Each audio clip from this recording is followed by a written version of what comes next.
morning, everybody. Today I just want to run through a few tools and makeup products that I use that are readily available in either Ulta, Sephora, online, at the drugstore, and sometimes you might be lucky and find them at a discount store like TJ Maxx. But overall, these products you can find anywhere, and I've been using some of these for years. So let's get started with the first item that I want to talk about is having a good makeup mirror. And this mirror I just bought off of Amazon and I love it. I like the fact that it's a larger frame. It's not two-sided. This is a 10 times magnification that's magnetic. It's plug-in, so it's not USB chargeable. I also like that. That for me is more convenient. It's basic on-off switch with a touch of your finger. And then it has 3 different light settings. And if you want to get your makeup application to look natural and correct, if you have any vision problems like I do, where I have issues with really close up, the 10 time magnification really helps with the application of my eye makeup, lip liner, and making it go on smoothly, evenly, and helping me look more natural. So this is an overall view of what I want to talk about today. I'm not going to be in the picture so much, so I can show you a better look at the products I'm talking about. So the first product is by number 7. It's a 15% glycolic peel. You actually put it on, leave it on your face for 5 minutes, and then you wash it off, and you can use it a couple of times a week. Comes in this bottle with a little dropper.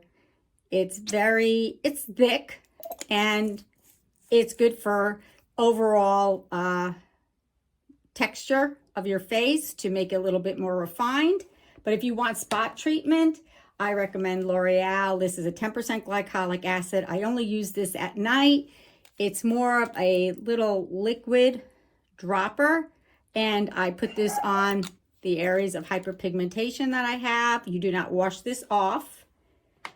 And then in addition to that, I use a Vitamin C Serum by theInkeylist, and this is 30% ascorbic acid, and it's a little white cream like that. And again, I just pinpoint the areas that I want to focus on for my hyperpigmentation and melasma. Again, these products, try them and leave your skin alone. Make sure you don't have irritations or anything going on as well. But if none of these things are something for you, you can always use little dermabrasion razors. I prefer the ones that say they're for eyebrows. I like that there is a smaller razor. I do not go over the same portion of my face multiple times, which can be irritating. And so I find them a lot safer. And you're going to have to excuse my little dog barking in the background. Now for facial products and application of makeup, I like to use these little silicone pads, and you'd be surprised. These little corners actually will go into the sides of your eye and crevices. I prefer these over those little things that look like teardrops, those sponges they've come out with. I lose a lot less makeup on this. I can wash this off totally clean. They're easily available. You can buy some of these at Dollar Tree, and I really like the way these work, as opposed to those little sponges that they're touting all over the place as blending sponges. This is a foundation that is got good coverage. I would say it's high coverage foundation by Catrice. It's made in Italy. You can find it only online or at their site, catrice.com. They're no longer selling it at Ulta, but what I like about this foundation is that it's labeled as cool, neutral, and warm when you're looking for a color to match your skin tone, which is really helpful.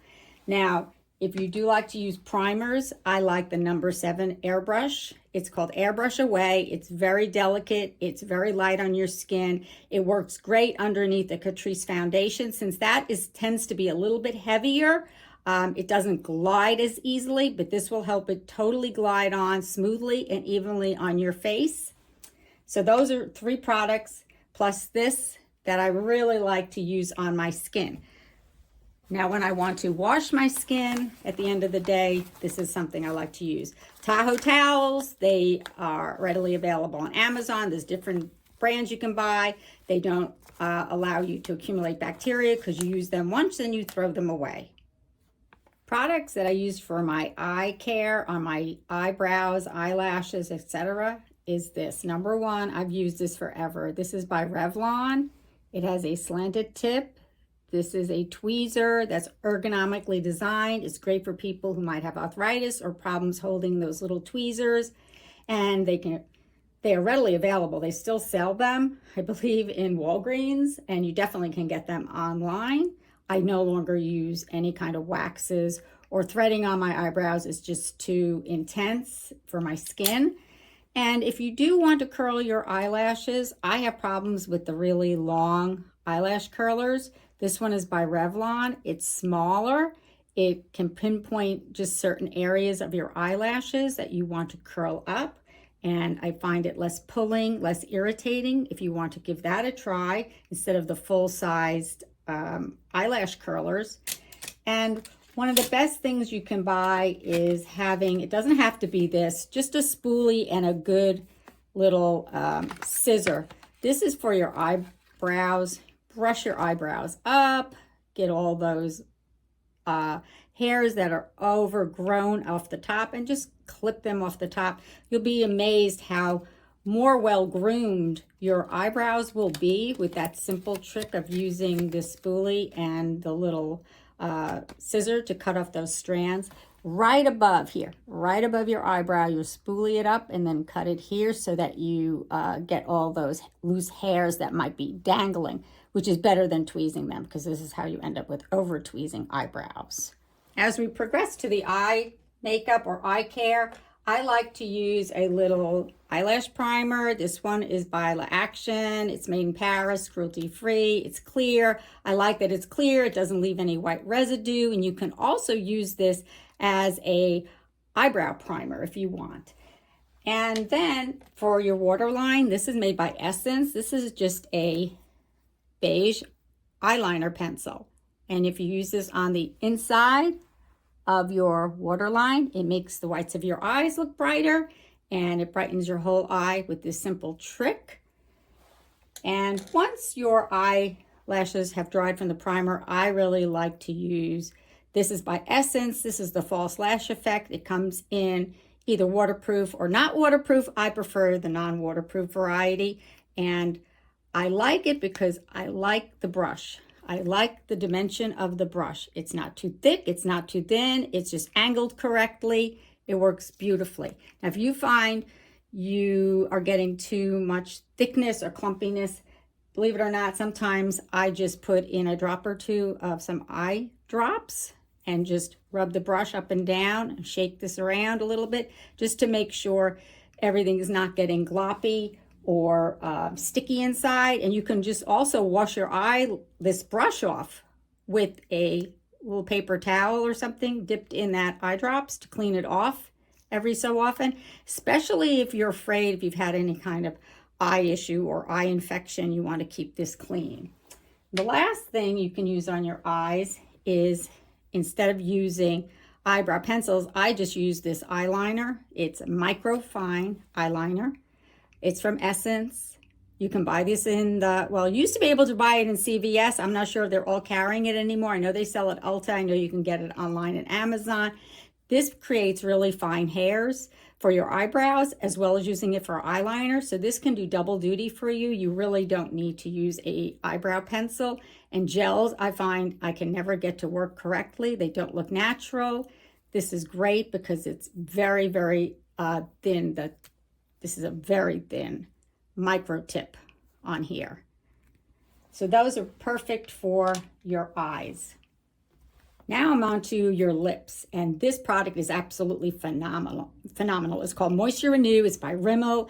It's actually a lip liner. You can get rid of all your other lip liners and just use this.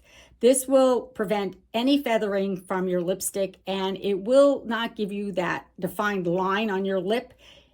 But if you want, once you use this, you can put your lip liner over it and it'll diffuse that line so it's not so intense. This is just a clear wax pencil. I don't know what it's made from, but it works great. It keeps your lips nicely defined, whether you're using a lip pencil or just your lipstick. And one of the other tricks to use for a lipstick is buy a lipstick then that has a teardrop shape like this at the end. That will give you a more defined lip line as well. This one is made by Rimmel as well, but there's other brands that just make that teardrop design. Now, this one I can show you. This is what I mean by not having that teardrop design. You'll have to excuse my dog, but this is what will make it a little harder to get that defined lip line that you want, that little pouty look, or the heart-shaped lips that you're looking for. And the final product I just wanted to go over is, this is by Essence. This has been the best eye pencil sharpener I've ever had. So it does thick and thin pencils. That's just a little throw in that I just wanted to let you know about. I really find that this one works best of all. I've tried Revlon and other brands. So here is my wild card. If you are confused about buying a lot of blushes and eyeshadows to have and contour and highlighter, buy an eye and face palette like I did. This one was made by Beauty Concepts. I did a video where I used a palette that just was used for your face.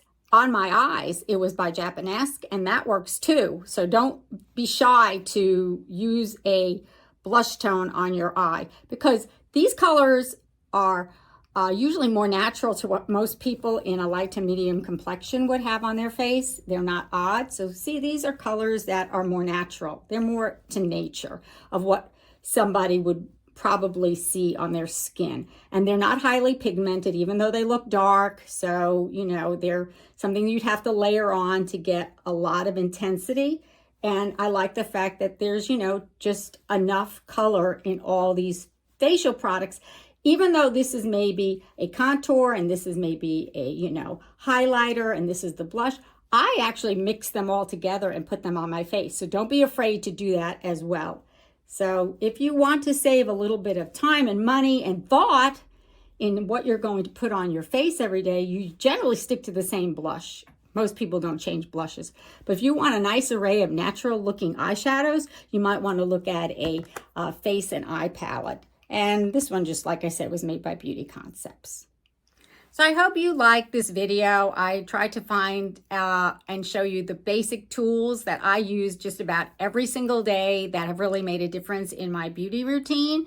If you like this video, give it a like, a share, a thumbs up, and subscribe. And I'll see you next time on Big City Girl, Small City Living. Bye.